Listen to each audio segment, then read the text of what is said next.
peace and love.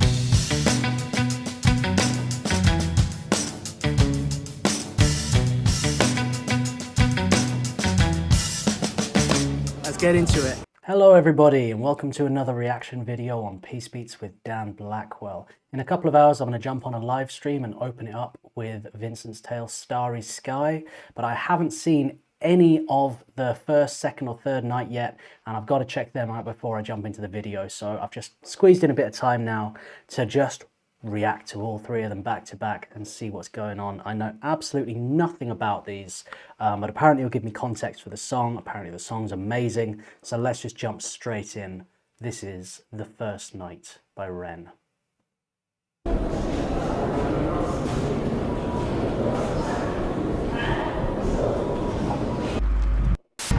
Yes, Baby No Baby with a banger for the weekend. That was Brawl Dog.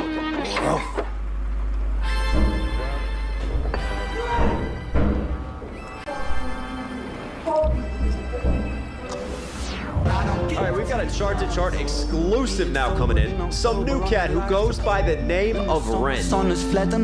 This one right here is I Don't Give Two Fucks. Neither does a virgin. Starving for some food for thought. I hide away. I'm a student of a melancholy prodigy, catching supernovas falling from the Milky Way. Is that a human or an angel singing? So shy away. Maybe I'll get high today. I get stuck. A man has died after being stabbed last night in the shopping district of London Paddington. Police say the victim is 29-year-old Edmund Lockridge, the son of Lord Lucian Lockridge, the billionaire founder of Lockridge Incorporated. The company has been at the centre of several recent controversies, though police have stressed there is no indication at this stage that the attack is connected. A 34-year-old man from Shepherd's Bush was arrested at the scene and remains in custody. Yes, that's right. Just after 9:30 last night, emergency services were called to this pedestrian strip on Parade Street, Paddington. Witnesses describe a heat altercation followed by Mr. Lockridge collapsing from stab wounds. Vincent Gavon, described by neighbours as quiet and someone who kept to himself, was detained minutes later. Police say they are keeping an open mind on motive, including whether the attack was politically motivated. In Westminster this afternoon, police and ministers responded to the growing public concern. We take you there now. At approximately 3:09 this morning, Vincent Gavon was charged with murder. Our deepest condolences go to the Lockridge family. As this is an ongoing investigation, further comment would be inappropriate. Will this be treated as an act of extremism? We're keeping an open mind. Minister, is this a sign of a wider breakdown in public safety? What happened last night is not just an attack on an individual, but on the values that underpin our society. The Prime Minister will be reviewing measures to ensure crimes of this nature face the toughest possible response. Thank you, Minister. Lord Lockridge! There have been some accusations that your company's practices... My son was murdered. That is the truth. That is the only truth. Attempts to justify or rationalize this crime are beneath contempt. And that is all I have to say on the matter. Okay, that's all for today. Thank you. Thank you. In an extraordinary turn, the public have been left completely divided. Some of the population see Vincent as a new age devil, whilst others see him as a modern-day hero, striking a blow against the status quo. I'm stood outside the courthouse, and although officials have described this as an open and shut case, you can see there's clear public divide between support and condemnation for Vincent Gavon. Back to you. With the suspect now formally charged, the question remains: a sign of something deeper in Britain today. I'm really enjoying the style of this. It's an interesting type of storytelling, but like the the color grading of it and everything, and the feel of it, it's got a bit of a horror movie feel to it, a little bit like Seven, like a sort of psychological, gritty horror. There's a darkness, and I feel that like there's a lot of like different influences from a cinematic perspective on creating this, and it's very stylized in its tone and the way it wants to convey this story, you know. It's giving it this slightly it's taking you into the world as somebody viewing a TV, you know, watching it, making it kind of real, but you're also questioning, whose eyes am I looking through? Who is watching this TV and taking this story in? That's what I'm getting from this a little bit. And just from the surroundings, there's a messiness, and two TVs next to each other is always a bad sign to me. You know what I mean? Like, unless you're an editor or something like that, you have a reason. But two old monitors like this, it's like, what's this all about? It's like surveillance, monitoring. And then we have this jail cell here with two people in it. Like, there's a lot of mystery, a lot of intrigue. And yeah, good acting so far, and like solid ideas and direction. I'm really liking it. But yeah, it's setting up by asking a lot of questions very subtly without being in your face. There's just like little things going on here, like what's going on, you know. And I think it's always awesome to open with like mystery like this. Jesus Christ! What a load of shit. Compliance. Life without passion is a world without violence.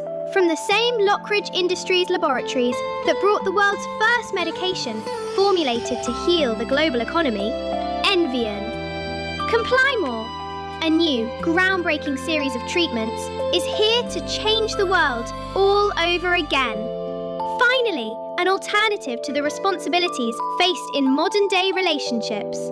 Throughout history, human minds have been afflicted with absurd delusions, such as individuality and fairness. Are your children starting to develop their own personalities as they grow? Are you tired of waking up every day and having to pretend to listen to other people prattle on about their right to self-expression? But that can all stop with just 2 easy-to-swallow tablets taken before, after, and during every meal. Side effects include spontaneous ankle jingling, unexpected emotional flash mobs, mild to severe haunted elbow syndrome, involuntary shadow twitching, temporary loss of the ability to pronounce the letter S, sudden memories from lives you definitely didn't live.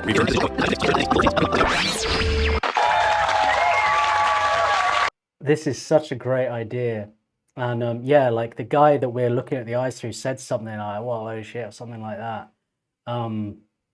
Yeah, interesting. Who is this person?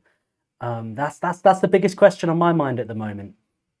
It reminds me a little bit, in terms of grading and stuff, it reminds me a little bit of like the early Saw films. It's got that kind of darkness, like grittiness, the concepts. Really interesting. And I like the kind of the dark humor of it. There's this slightly sort of, I don't know, Banksy kind of humor about it. Very interesting. Good evening and welcome to Britannia Speaks, where the nation debates the issues that matter most. Tonight, Vincent Gavon, charged with the murder of Edmund Lockridge. Who is he? It's a tragedy that has sparked outrage, division and a national conversation.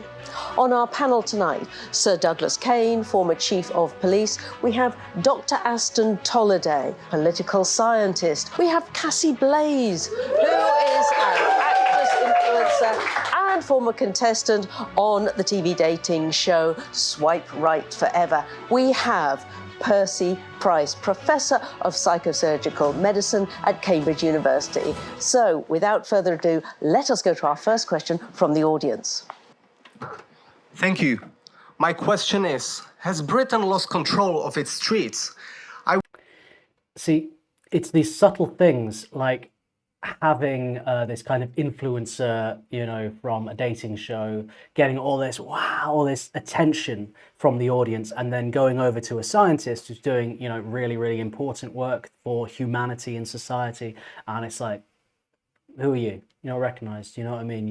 You're not wearing the right shoes. You're like not interesting to society, and it's just like these little subtle things where it's telling this story or this message of like the things that society values and what's kind of wrong with society. And the advert before with the sheep head and everything with the pills, like it's painting a world here. It's painting a message of a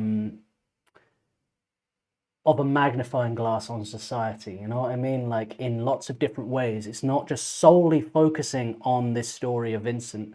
It's focusing on all the perception around it, the greater meaning of the story. You know, it's expanding the world that Vincent is within, you know, our world, but like shown through a maybe slightly exaggerated or, you know, slightly like a magnified way. It's really, really clever. I work 2 jobs, finish at midnight, and honestly, I can't afford to change my shift, but I don't feel safe. My niece is 14 and won't go out after dark, and all the politicians are just arguing on a Twitter instead of doing, well, anything really. Should we feel safe, or is it over for this country? Take this one, Sir Douglas. Yeah, it's quite simple. Britain has gone soft. The people in charge of our legal system now have absolutely no backbone. Now, back in my day, they get punished and punished properly. These days, it seems that you get a TikTok account and some sort of documentary on Netflix. And I'm sorry, but you should be afraid. You really should. The people who run this country are afraid to make any decision in case they offend somebody. Dr. Tolliday. With all due respect, it's exactly that thinking. Yes, it comes from somebody who knows about criminals. This structural inequality does nothing. What are you going to tell me next? That road cones have feelings and emotions? Actually, what we're seeing is the collapse of social support networks, rising poverty, inequality of wealth. That's absolute rubbish. People aren't being stabbed because of inequality. They're doing it because they can, and we're letting them. Let me break this up slightly and bring in Cassie here. What would you say? Well, I think that...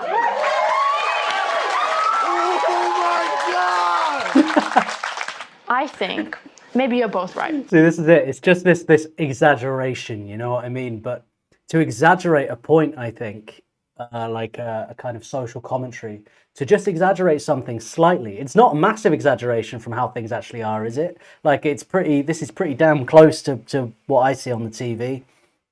I try not to watch any of it, but the little I do looks something like this. And it's just the tiniest exaggeration can reveal so much, can't it? You know, just push it that tiny bit and it shows everything for what it is and makes you aware of things that you consider normal, that you don't really think about day to day because it just kind of is and it happens slowly. You know, to just give it that little push like Ren's doing with this, just brings it into the spotlight a little more.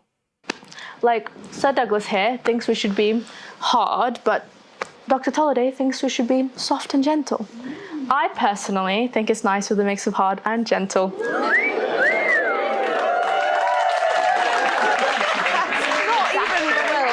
Excellent point, Cassie. Yeah, the audience loves it, which brings us to our next question, really. Should Vincent face the harshest punishment, do you think? Yes, without a shadow of a doubt. I mean, let's set an example. Let's be harsh. Let's give him the worst we can do. Let's brand him. Let's publicly humiliate him, whatever needs. We've got to stop people from doing these offences. We've got to make crimes that are as unappealing as possible. Right. That's medieval. Every study shows that harsher punishment... I'm sorry, I'm going to have to interrupt you there. I'm sorry. This study stopped someone from getting murdered in Paddington last night? No. Now, you can make statistics and anything you want as long as you want, but it's not going to stop a blade from going into your gut, and nor is your PhD. What works is investment in communities. Oh, yes, brilliant. So welfare handouts to youth clubs so that some of these thugs can do interpretive dance for their feelings. It's called therapy. Called a waste of money. What do you think, Cassie? What would you say? Well, I don't even know Vincent, but... If it makes everyone feel safer, I think we should just punish him, right? Like... Off with his head! The vibes are what's important here, so if he's gonna bring the bad vibes, I think he should do the time, honey.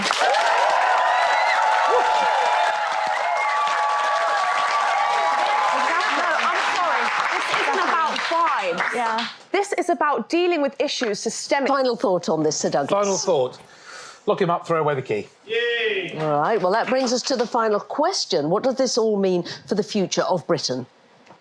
Well, it means war. It means war. The public are at danger. We've been wrapped in this sort of bubble wrap. I mean, if it was up to me, I would have the soldiers on the streets right now. The real war is with inequality.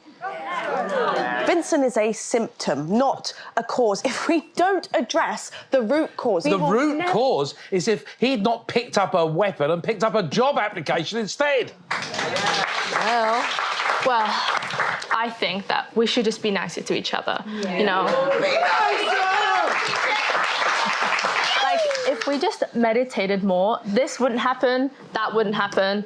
And, like, there was this one time where the two guys I was talking to, they found out about each other and it was a right mess. They wanted to have a talk about it. So I just turned my phone off, went to the back garden with a matcha martini and meditated, like, really hard. And honestly, that solved all of my problems. So I think it could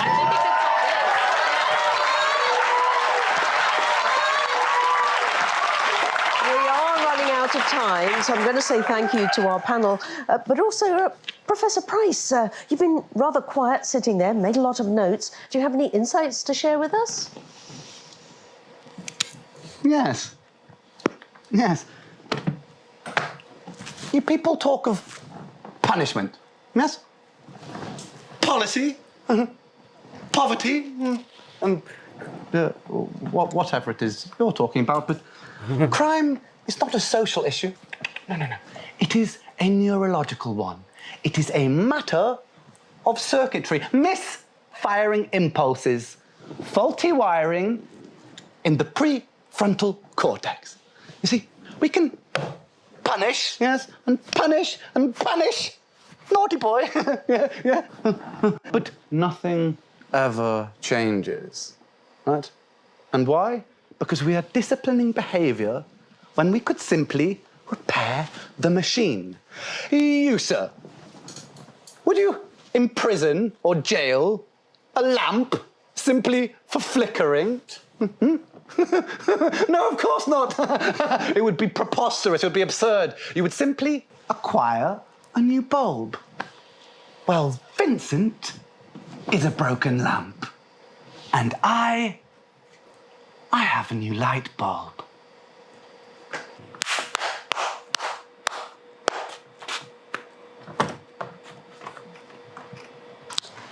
Well, you heard it here first. With that, it is good night from us. Look, we haven't even had a proper debate. We'll see you all same time next week. Join us then. Good night.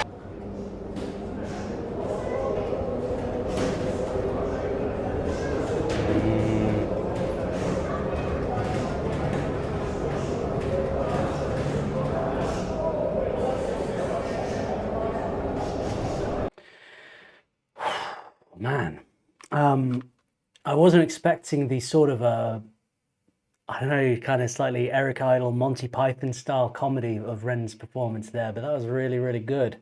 And keeping that element of humor in this story, I think is really, really important. I think humor is a great storytelling device, isn't it? And it keeps you engaged and stops it from being like sort of dry or dreary, you know. So kind of like getting that balance is just kind of just right. Really, really intriguing this, and really like opening up debate and conversation about how the world is. And I think, like, you know, diplomacy has always been the way forward, but we've ended up in this kind of polarized world where debates look exactly like this, where it's always leaning in favor of one, like not letting other people talking over each other, like not listening. That's not a debate, is it? You know what I mean? When one person just has their hands over their ears and just keeps talking. And I think that for too long now, like, debates like that have been televised and sold to us as diplomatic narrative that's making some kind of change, and it's not. It's like it's controlling dialogue in one way or another, you know what I mean, under the guise of being this this open conversation that everybody has a say in, you know, to like reach a trusted mutual understanding. It's not what it is, and I think that this video really shone a light on that, and it opened up, like, set the scene for what this story is going to be. Really, really cool ideas, like thematically, and the dialogue. I thought it was really, really well written. Loved the screenplay of it. Very, very cool. And it's always amazing sound work. So that was Vincent's Tale, the first night. And we're going to jump straight into Vincent's Tale, the second night, and see what's going on here. Go up. Yeah. And this guy is trying to find from the Ice Age, so he thinks that we're a species with amnesia. So he's looking for ancient civilizations. And some of the shit that he finds, like there's a place called Göbekli Tepe as well. Do you know that? Yeah. So there's like things of that, and some of the datings that go way back than what current archaeology says. Yeah. You know, and it goes back such like even like the details on the actual like you know how everything like lines up in a certain way. Yeah. You know, when apparently we had no contact with everyone else in the past. No, it's like what you mean is like if they have like a building and the building's got like certain types of markings and designs on them, they'll be here, but it'll also be in China. Yeah, the exact same markings and the same stories as well about like serpents in the sky. Which is genuinely why I actually do believe that this whole alien thing. I actually am. Mate, I think aliens. I think they're among us now. There's a whole like program on that on dragons. Dragons. Yeah. Do you know my theory on dragons? Go on. I want to know your theory. Dragons are just dinosaurs. And I don't think they spat fire. You know how seagulls, right, their stomachs are so acidic they can eat anything and it disintegrates. So what's stopping a pterodactyl, for example, you know, because you look at T-Rexes, their arms are like this. This is a really, really stoned conversation. But funny with the dinosaurs thing, I always kind of thought that as well. Like when I was a kid, I was thinking like, well, because there are dragons in like pretty much every culture all over the world, right? So maybe they all found fossils and sort of came to that same conclusion. It is interesting, but I like how we're starting this out with a sort of conspiracy debate, aren't we? If I'm reading this right. Bit of a kind of tinfoil hat club, like just throwing theories around. But you look at a bird, its arms are like this, but the wings will actually decompose, the bones won't.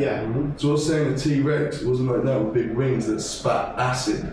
Like Komodo dragons, man, can spit acid, you know? Like, so that's the thing. And obviously, if you're depicting that back in the day, you're like, oh shit, I'm burning, there's fire. Because you don't know back then, because you feel like I'm on fire. This is what I say about like if you read the Bible, basically. If you read the Bible and look at it from a sci-fi perspective, it all starts to make actual sense, and you can go, oh, okay, maybe this is somebody trying to tell history. There's an X-Files. It is. I believe the Bible is accurate in certain areas. I don't think Moses was real because, again, Egypt, there's no documentation how.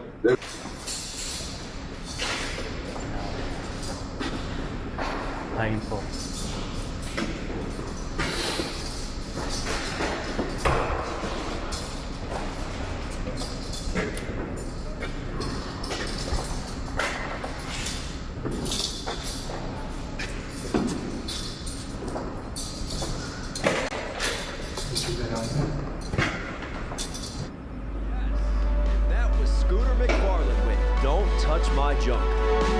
The ladies are going wild over that one. I got a feeling there's going to be some babies made.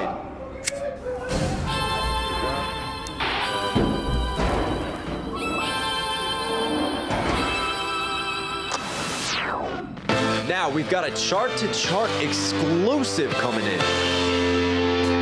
Okay, so we've got some kind of like security guard in a prison, and he's got all these cameras set up, but his focus is all on the media and all that distraction compared to what's really going on and what he should really be looking at. It's a cool concept. For the second time now, I'm starting to get hot flashes. Another entry from Ren. All the CDC. This one is crisis to crisis. Run from the shame.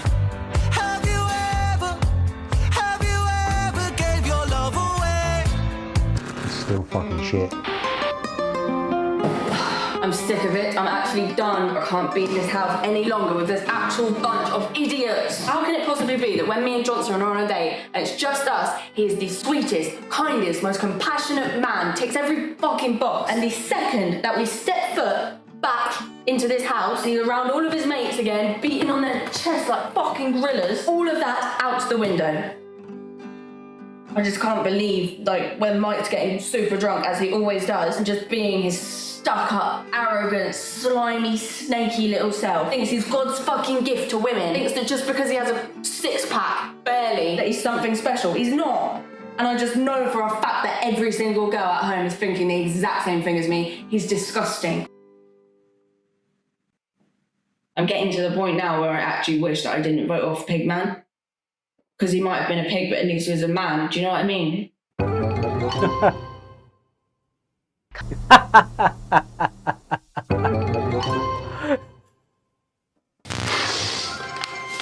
Sorry, it's the travel gives me nose issues.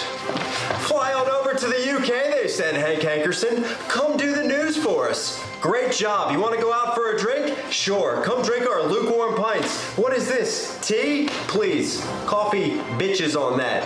Hey, how you doing? This is our co-employee, Susan. Hi, Susan. Nice to meet you. Wake up the next day after blacking out. Hi again, Susan. Nice to meet you. What you doing in my shower? Want to say hi on FaceTime to my wife? No, okay. Thank God I signed a prenup. Over to Hugh Moss for today's weather. Trying to kill some time here because I'm seeing two of what's going on the teleprompter, and there's just a green screen behind me, so I have no idea whether the weather is weathering, but I know that there was snow flowing last night, if you catch my drift. Few of us did. Anyway, I'll pass you over to the floozy with the newsies. Susan from the news. Good night, good morning, thank you very much. Your social media company. Man, great to see Knox Hill, great to see Josh Styles, and it's cool to see Styles on the other side of the camera, you know, because they've been a great videographer, but like that was working, that was great. I loved his character and loved the delivery of that, and Knox Hill as well. Like I love how collaborative this is, and just bringing the whole team together. You know what I mean? To work on this sort of big project. And I feel like so far watching this is like I'm seeing kind of seeds of something growing here, like of Ren going more and more in the film direction alongside music, and it's like seeds being planted, you know, of the concepts and the worlds that he can create, and his team as it's like, you know, being so strong, so sort of multi-talented. And I think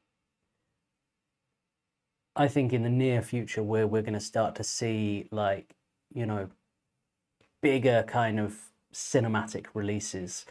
You know, could be like it could be episodic, could be like a short film, maybe short films next, like a fully released short film, then maybe like a TV series, maybe a feature film. I don't know, but there's something brewing here, like seeds being planted, and it's just like I can definitely see this is the direction that Ren's going in, and kind of moving in a way that is very, very rare. Like, what other musicians are doing what Ren's doing and are going in the direction he's going in. It's an entirely unique direction, you know. He's sort of paving his own yellow brick road into this crazy Ren world, this Reniverse he's created. But yeah, like we're getting, it's all being planted here. Soulfeed has been under a lot of public scrutiny recently.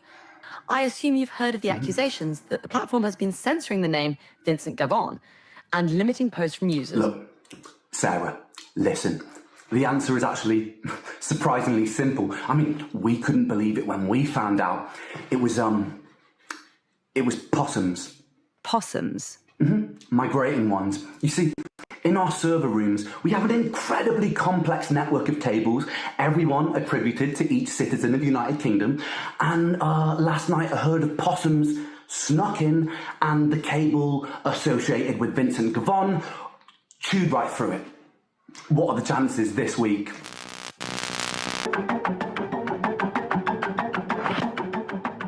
Guys, this is one of the most haunted car parks in Britain. You can feel the presence. I really like the kind of degradation they've done of the films in different styles. You know what I mean? We've got kind of like worn down VHS. We've got sort of bad signal, internet kind of glitchiness. Sometimes a sort of paranormal kind of glitchiness. All these like different like static and stuff like that, like signal. Different approaches to how to deteriorate like film, and they've done that really, really well, and it's sort of moving throughout while staying like cohesive as this constant like art. It doesn't feel like we're suddenly changing mediums in any sense. It flows really, really nicely, but there's this thread of glitchiness to everything. It's really cool.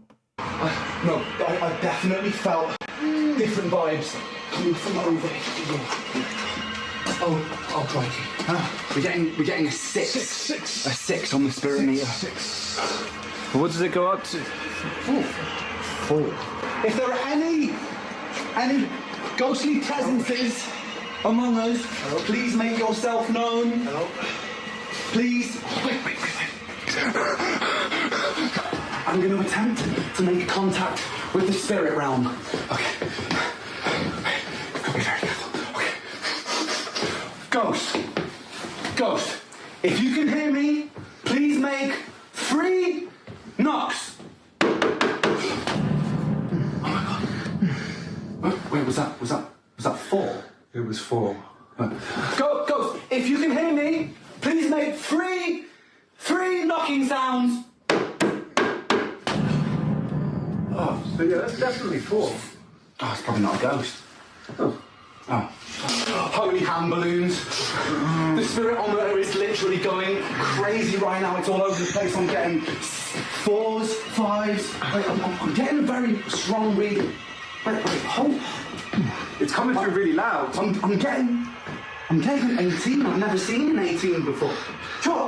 Josh, I think he might be a ghost. What? I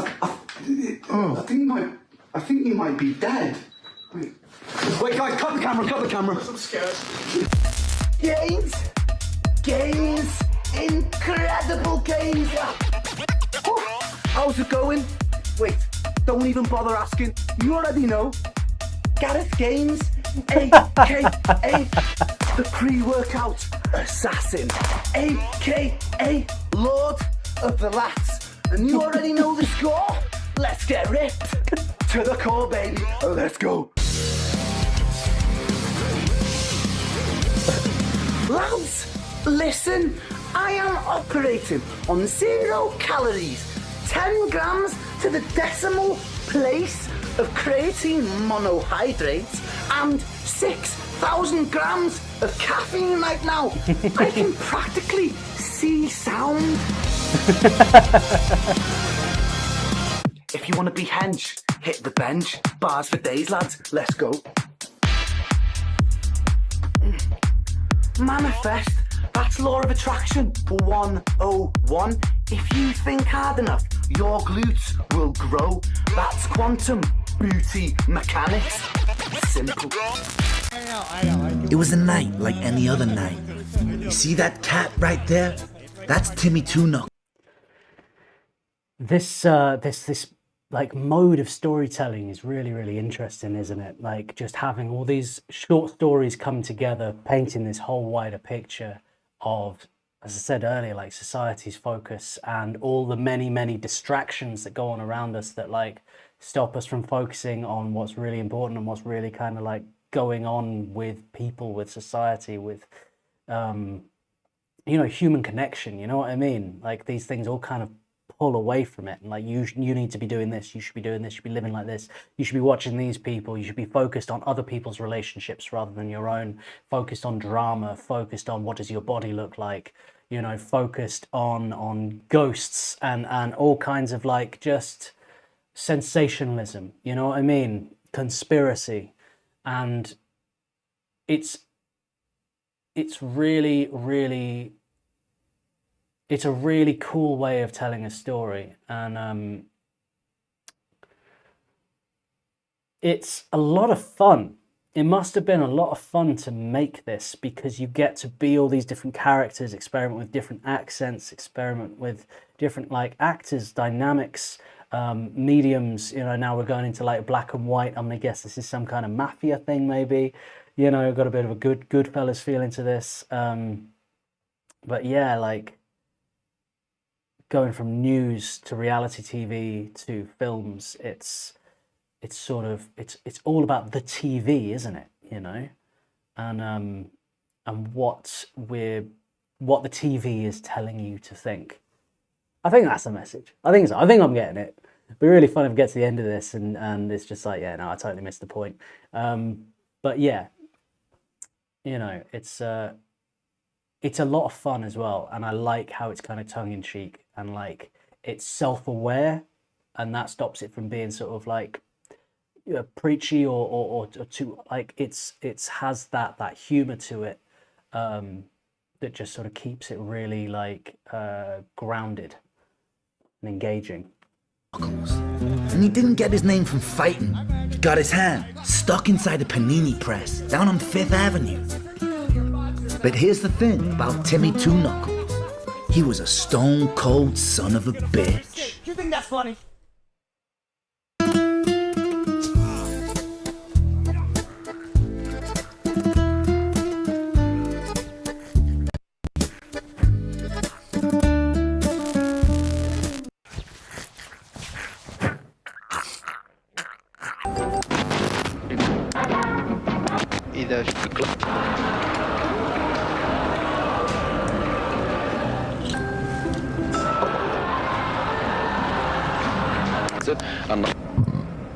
I'm told the jury and public are now being asked to take their seats in the courtroom, and the judge will soon be asking for opening statements. Stand by whilst we wait. The case of the Crown versus Vincent is about to begin.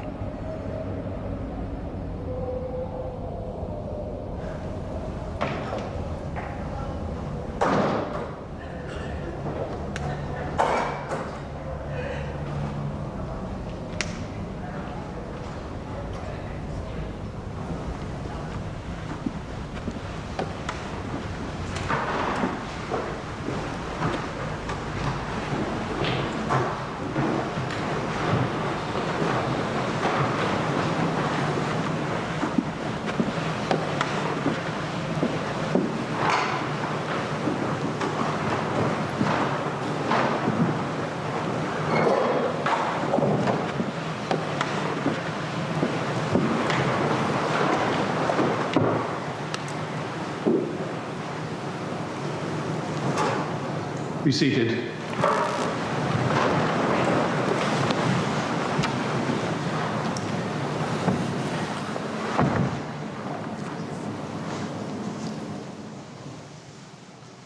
Ladies and gentlemen of the jury, what you see before you is not a man consumed by rage or madness. You see an animal, a predator. A man bitter with his own circumstance but unable to take responsibility, who took no consideration for anyone around him and destroyed a life. Vincent Gavon shows no remorse, no grief, not even the pretense of sorrow for the heinous act he committed. As for Edmund Lockridge, a promising, hard-working young man, the son of Lord Lucian Lockridge, heir to the Lockridge estate, who gave so much to this country. His reward was to bleed to death on a London pavement. The punishment must fit the crime, not only as justice for Edmund, but protection for all of us.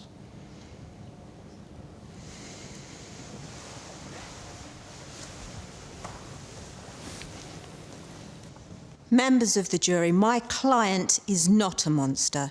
He is a man who worked hard and was compensated barely enough to keep his head above water. He lived quietly, respectfully, faded into the background, like working class people are so often asked to do. Don't complain, don't cause trouble, keep going. What happened that night was not calculated. It was not targeted. It was not political. It was A combination of too much alcohol and clumsy behaviour. A moment born not from hatred, but from exhaustion, the kind that builds after years of being overlooked, underpaid and ground down by a system that says your life is your fault, whilst offering nothing to help you change it. Get to the point, Miss Hall. Yes, Your Honour. Mr. Garvon is under immense stress. Isolation, debt, drink, all of which severely impacted his judgment and mental health. Excuses. Explanations. Context matters. Order. Keep it relevant. Vincent, if you could tell the court how you feel, anything, please.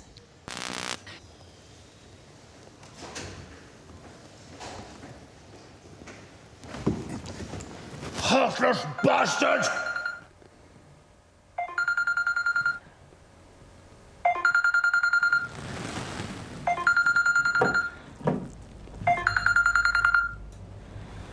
Hello, love. Yeah. No, just get a Chinese. That's all right, man. Sausage and mash should be fine. All right then. I'll see you later. Bye. You were working at the Druid's Head that night. Yeah. Came in just before closing, ordered a pint, sat down, kept on drinking. Quiet, polite, nothing odd at first. What made you remember him? He came in a lot, almost every day after work. Just sitting there, not really saying much, not much of a chatter. Had a feeling he was a bit of a wrong un. To your knowledge, did he know the victim? Not from what I could tell. He didn't talk to anyone. But he looked like a man who had his mind made up. Objection, speculation. Sustained. I seen him nick that poor guy's guitar, the homeless guy. He grabbed it right out of his hands. Imagine stealing from the homeless. Like, how evil do you have to be? I could sense it on him. Objection. Sensing evil is no grounds for prosecution. But I could sense it on him. I could smell it in the air. I could smell the evil. Enough. The jury will retire in due course. For now, this court is adjourned. Fucking punk. Give me your arms.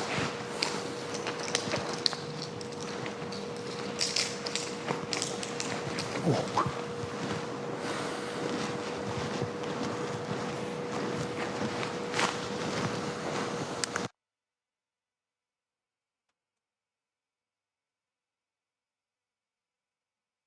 Brilliant.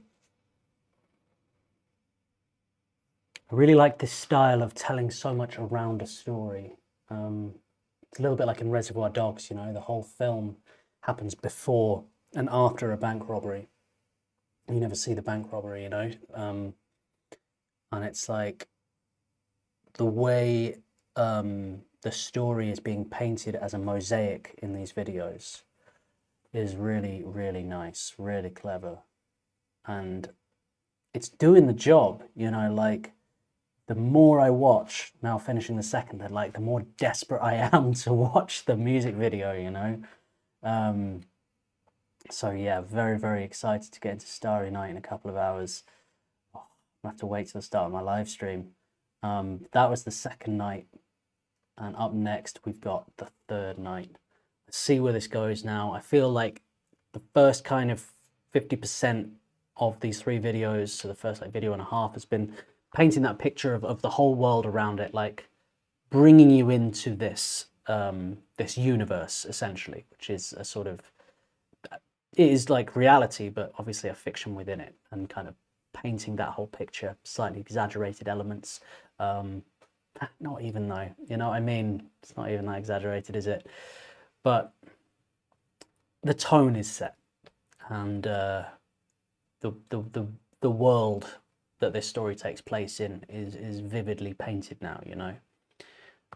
So let's see how much more kind of information we get to work with leading up to the music video in part 3. Let's go.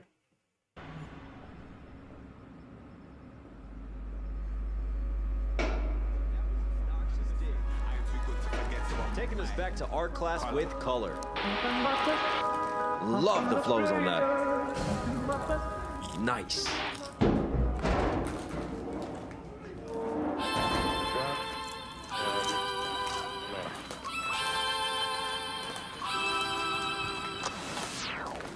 Oh my titties.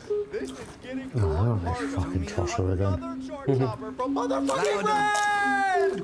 I just wish you would have my babies already. One I will conjure thunder from diaphragm, click and bang with my gun like tongue. It's tongue among us demons walk and run straight to the jugular done. I'm sicker than a big pharma rap looking for a paycheck, paddling a pharmaceutical that's pretty suspect. With a phase 1 trial, never got peer vat, never got respect. Still hit the mark, hit the carpet, pulled from under the carcass. The body bag still by the drug rep heartless. The smartest in the room don't mean the sharpest, cause smart can be done. I mean, who is this guy? Diazepam, Speedy, Fally, Gonzalez, living by your alias, first name Marcus, forged in the fire in the flames of darkness. The last school drool on the fellowship carcass. A surge of rioting broke out last night in London, following the life sentencing of convicted murderer Vincent Gavon. There has been an outcry of public anger following the controversial decision to live stream footage taken from hidden cameras set up in the prison where he is set to be incarcerated. Activists are calling it a blatant violation of human rights. While the pilot episode proceeded to gather the highest ratings of any show ever televised in British history, over to Wesley Theodore Fellows on the ground for more.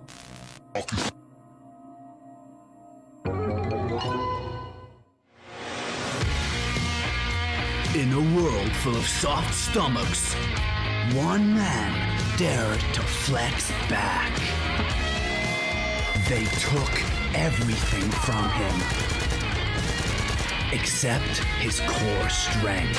Johnson Thunder, the only thing harder than his abs was his revenge.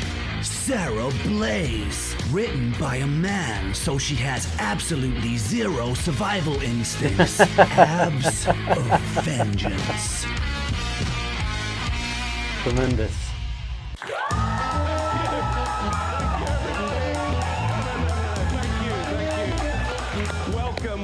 Welcome to the only show where you get to decide the future of our nation's most dangerous and most desperate.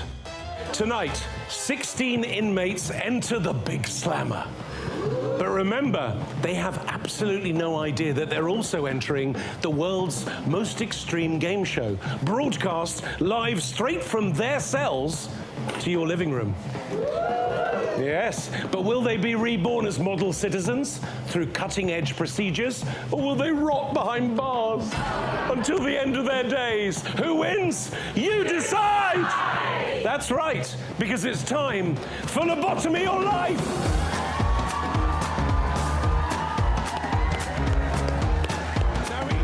Each week, 3 of our prison population step forward as contestants. 3 men, 3 chances at redemption, but only one can win your vote. And to earn it, they'll face the toughest challenges life behind bars has to offer. Yes! Will they rot? Or will they be reborn into society with the wonders of rehabilitating neuroscience? Who knows? But this week, we've got something special. Meet Kenny, our undercover prisoner. That's right. For the next 3 months, Kenny will be living among the inmates, eating their food, sharing their cells, facing the challenges and reporting back to you. So let's start with contestant number 1, Vincent Gavon. Oh, come on. Come on. No. Office worker by day, headline by night. No past convictions, no explanation, no remorse. At least, none that anyone's seen. Some call him a killer. Some call him a symbol. Most call him Britain. And tonight, he doesn't get to stay silent anymore because you decide what happens next. One man will walk free.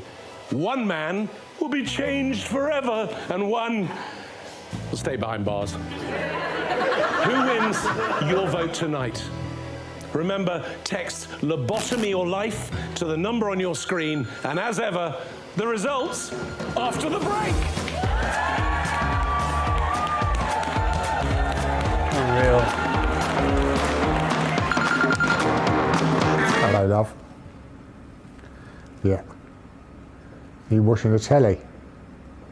Yeah, like great casting there.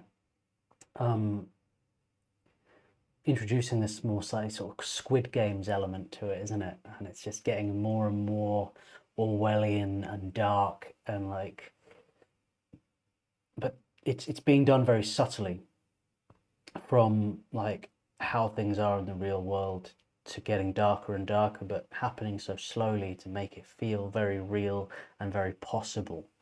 You know, it's like just taking that one bit of humanity, remaining thread of humanity out of the media and just seeing where it would go from there, you know. It's dark. You'll never believe he's just walked in. Yep. Uh-huh. Mm-hmm. That's right.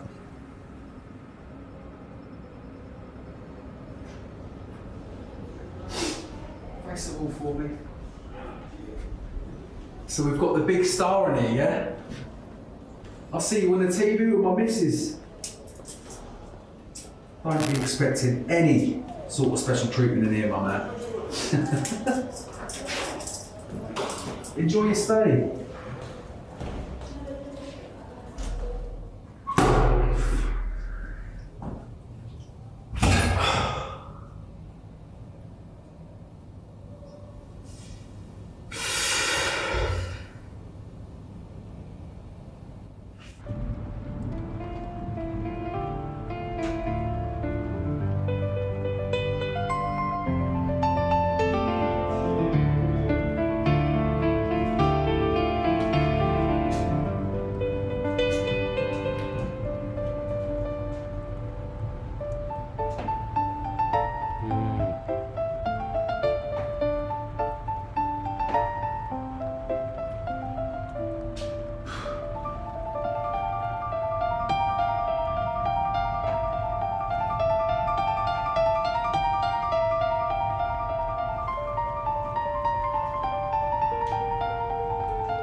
Love that arrangement as a piano, the way they got the vocals in there nicely, the melody of that, really, really, really nicely done.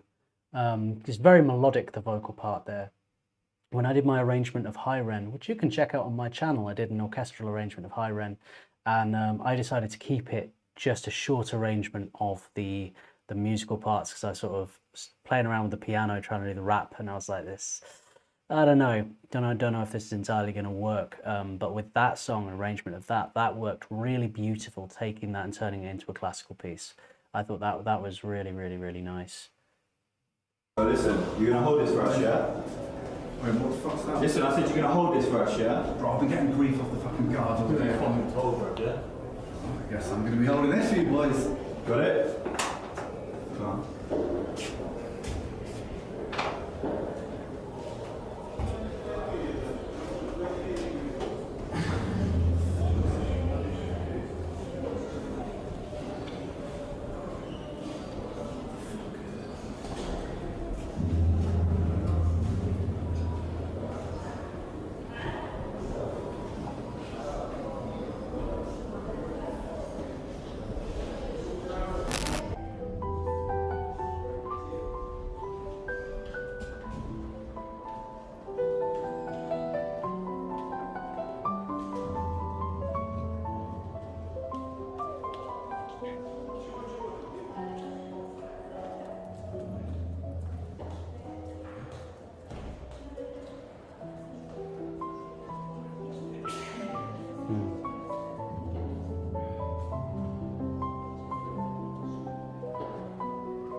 Inmate? What is in your hand? Show me your pocket. Show me what's in your pockets. Empty your pockets now!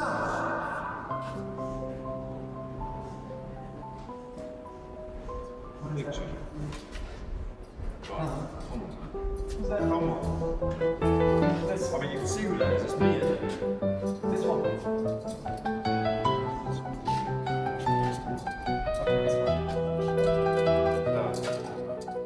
Watch it.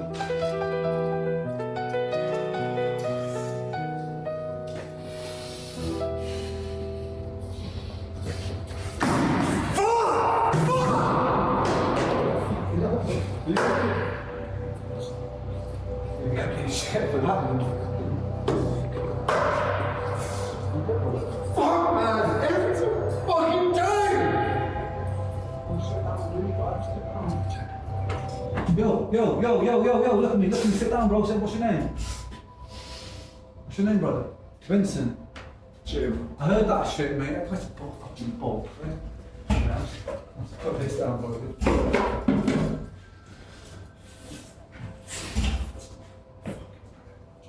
You alright, man? Fucking lethal. What was that about, mate? I heard some tension, and I heard when you guys see it, I heard some fucking photo. What? It's a fucking photo. It's just me and my fucking girlfriend around. What's the fucking taking out? Do you know what I mean? There's nothing in that. It's not fucking contraband. We're supposed to be allowed like normal fucking things. Like how many people in here have a picture of them and a fucking girl, or just someone send something in, like? Wait, so is that not? Like, I literally just did anything. Well, you can have shit like that. You can have stuff sent in like that as long as it's not fucking. There's a list of things you're allowed. They just fucking pick on you just to fucking take everything you got away. I'll say something. Like, I'm already paying the fucking price, man. Like the same as you, right? I'll say something, mate. I'm in there for life, so I'll fucking say something to relax on my skin, mate. It's like a power trip, man. I'm supposed to be. Sorry, man. Hey, bro. Don't be sorry. You're the first person that's come in and spoken to me all day, like, and treated me like a fucking human being. I appreciate it. I feel like I've been really screwed. Hey, it's better than staring at a fucking wall all day. Tell you that. Jay. Vincent. You just call him, right? Yeah, I've been in for a long time, so I'm trying to get used to the dynamic of the place a little bit. And so far it's good. Yeah, it's not great. it's kind of exactly what I expected. It's not great. Well, we're not all there.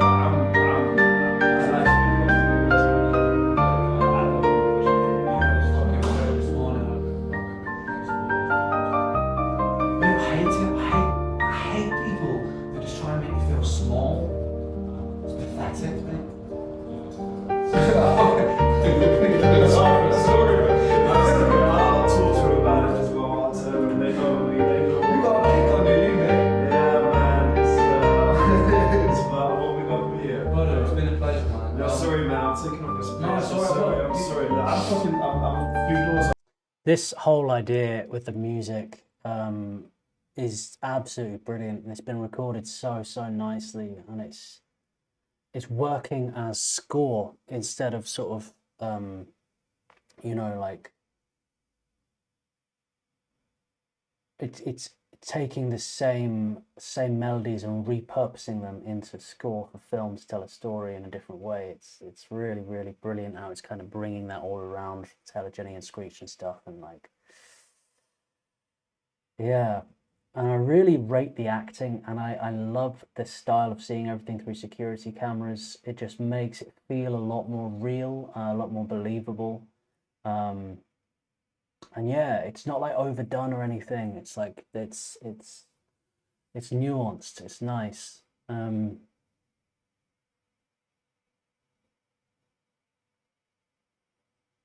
And you got to engage with it. You know what I mean? Like, I can't remember the last time I paused because I was just really sucked into that. And I think that's kind of testament to it. You know what I mean? Like, you just get pulled into the dialogue, and the fact it's a little quiet as well. You kind of listen a little closer. You feel like a fly on the wall. You feel like you're overhearing something. They've achieved that really nicely. Right, like fucking. Mate, I'm gonna talk to him about that. I'm gonna say something to him, mate. I'm gonna say something about reaction. You're good. No, it's got me. But fucking, if you need anything, alright, like you'll come straight up, come from those levels. Yeah, you need anything until then, fucking just general bits and bobs like what you get. I'll see you around, man. Nice to meet you, Jay.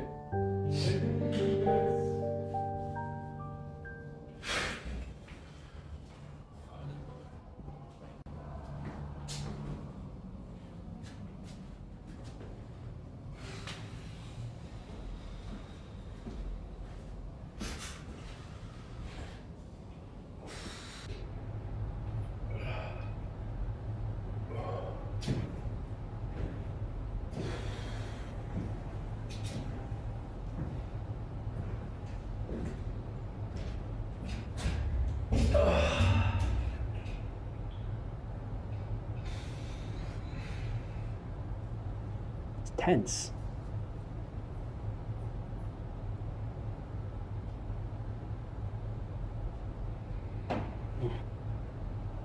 Feeling it.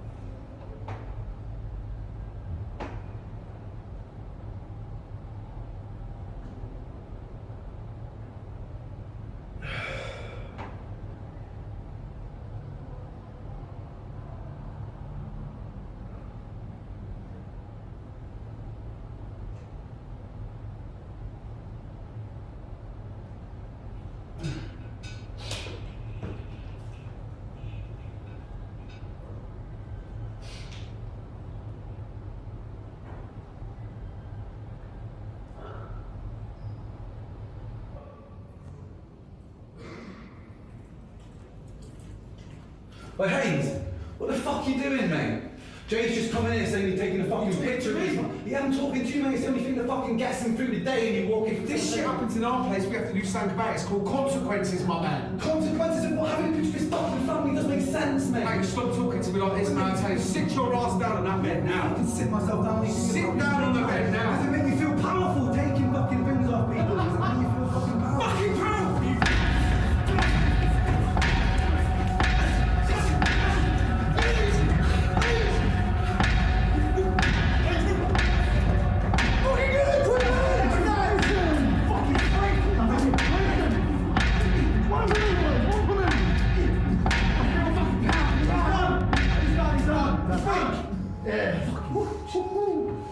How's that for a bit of power, mate? Sweet dreams, Gavin. Sweet dreams.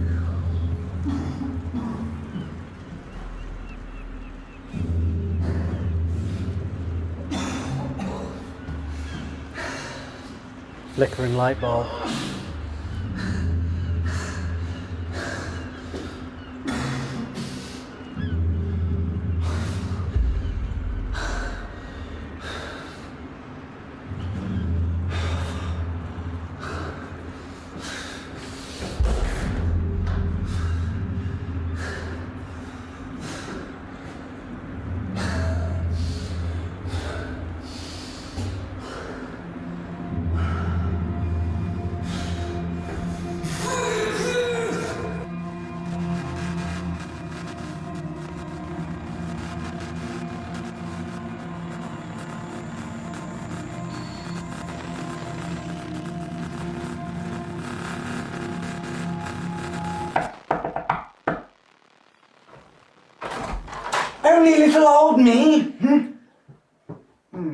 Right.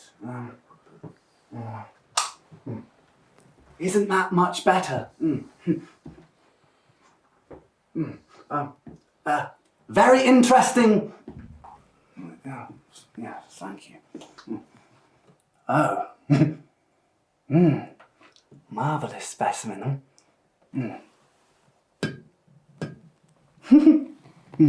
Strapping, you know. I always have very much enjoyed this part. It's the anticipation. Like opening up a watch to see what makes it tick. Very well. Jolly good. Everything seems to be very much above board. Toodaloo. Carry on.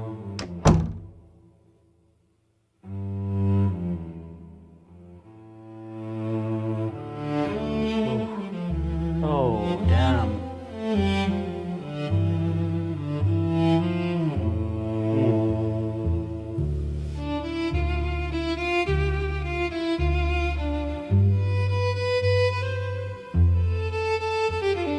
Oh.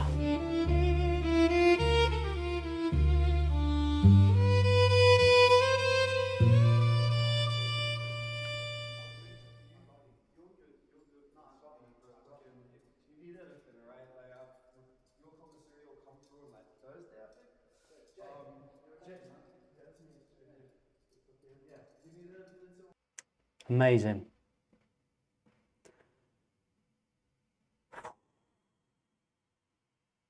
That music at the end there.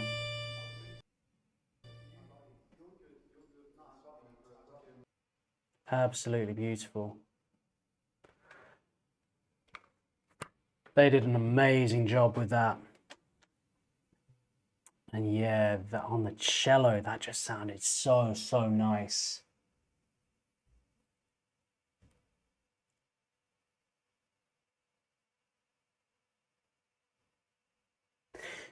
Ren's music reworked orchestral is... because he's got such a catalogue of amazing melodies and great chord progressions and concepts. Like, there's so much you can do from a compositional standpoint with his existing music and taking it into the orchestral realm, and demonstrated so beautifully in this third video. Like, it's been my absolute favorite thing about this third one was the score was amazing. And yeah, I thought the acting was great. I thought Ren was awesome in all different characters. I thought that Styles was fantastic in this. Like, just a really, really good job from everybody. And I'm really, really, really excited now to see the video, which I'm going to be jumping into in a little bit. I'm going to record it at the beginning of my stream. So that'll be at 5:30 on my Twitch. That's twitch.tv/peacebeats with Dan. But I will be uploading it later tonight as well. When I finish streaming, I'll get that uploaded straight away to follow up with this. So yeah, I've got an hour now before I go live. I'm gonna get some food in me and get into it and just let all these things sink in. Really, really, really, really something. Thank you for joining me watching this. And yeah, let me know your thoughts in the comments. Let me know all the different things this made you think about, all three of these videos. What really stood out to you? Was it the overarching concepts? Was it the specific moments of the story around Vincent's tale? Like, what really kind of got you? What made you think? What elements of it from a creative standpoint did you like? The cinematography, the color grading, you know, the camera work, the acting, the music. All of it was pretty bloody tip-top in my opinion. But yeah, I'd love to hear your thoughts on it. If you enjoy my reactions, do hit subscribe. And if you'd like to make a request for any music at all, any reactions, doesn't have to be music, you know, it could be interviews and stuff like that as well. I have a Buy Me a Coffee, and I'll put the link for that in the comments and in the description. As always, everybody, take care of yourselves. Peace and love.